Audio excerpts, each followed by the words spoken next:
सदर कुल हिंद मजलिस इत्तेहादुल मुस्लिमीन व रुकन पार्लियामेंट हैदराबाद बैरिस्टर असदुद्दीन ओवैसी ने मीडिया से बात करते हुए वक्फ बोर्ड एक्ट में तरमीमी बिल लाने की मरकजी हुकूमत के मंसूबे से मुताल्लिक़ गश्त कर रही खबरों पर अपनी शदीद रद्द-ए-अमल का इजहार किया है। उन्होंने वज़ीर-ए-आज़म नरेंद्र मोदी को अपनी शदीद तनकीद का निशाना बनाते हुए कहा कि बीजेपी शुरू से ही बोर्ड्स और वक्फ इमलाक के खिलाफ रही है। ये सारे मसाइल क्या हल हो जाएंगे? क्या हल? देखिए, उसमें आप मीडिया रिपोर्ट पढ़े, इसमें जो डिस्प्यूट है प्रॉपर्टी में उसका सर्वे कराएंगे। आप कौन होते? भाई डिस्प्यूट है तो जुडिशरी डिसाइड करेंगे। आप कौन होते करने वाले उसको? आप होते कौन? आप पॉलिटिकल एग्जीक्यूटिव डिस्प्यूट के नाम पे इंक्वायरी कराएंगे और तो जुडिशरी करना चाहिए। मकसद एक ही है कि वक्फ प्रॉपर्टीज को मुसलमानों से छीन लिया जाए। ये इनका जो शुरू से आरएसएस कोशिश कर रही है, इनका है। आरएसएस बोलती आ रही 70 साल से, बीजेपी उससे पहले जनसंघ बोलती आ रही। तो ये तो डायरेक्ट सोचना पड़ेगा, ये जो अलाइज है बीजेपी के, क्या वो मुसलमानों के वक्फ प्रॉपर्टीज को छीनना चाहेंगे? जो पॉलिटिकल पार्टीज बीजेपी को सपोर्ट कर रही है इनको सोचना चाहिए।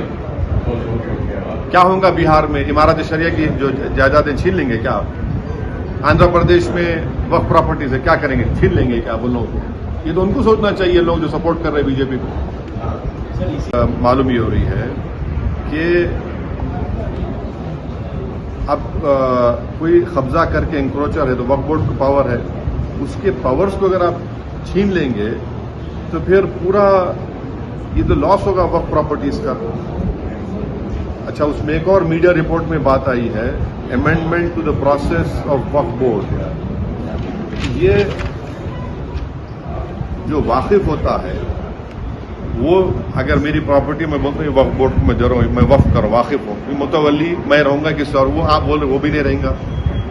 तो बेसिकली ऑल इन ऑल ये जो है, ये पूरे इस तरह का अगर ये मीडिया रिपोर्ट सही है तो मोदी सरकार ये चाह रही है कि ये पूरे वक्फ बोर्ड की प्रॉपर्टीज को छीन लिया जाए, इनको मुसलमानों से छीन लिया जाए। और वो थ्रेटन कर रहे हैं वक्फ की प्रॉपर्टीज का जो कंट्रोल है वक्फ बोर्ड्स के ऊपर, ताकि उसमें तमाम लीगल एम्बिग्यूटीज पैदा हो जाना और इससे और वक्फ की प्रॉपर्टीज का नुकसान होगा।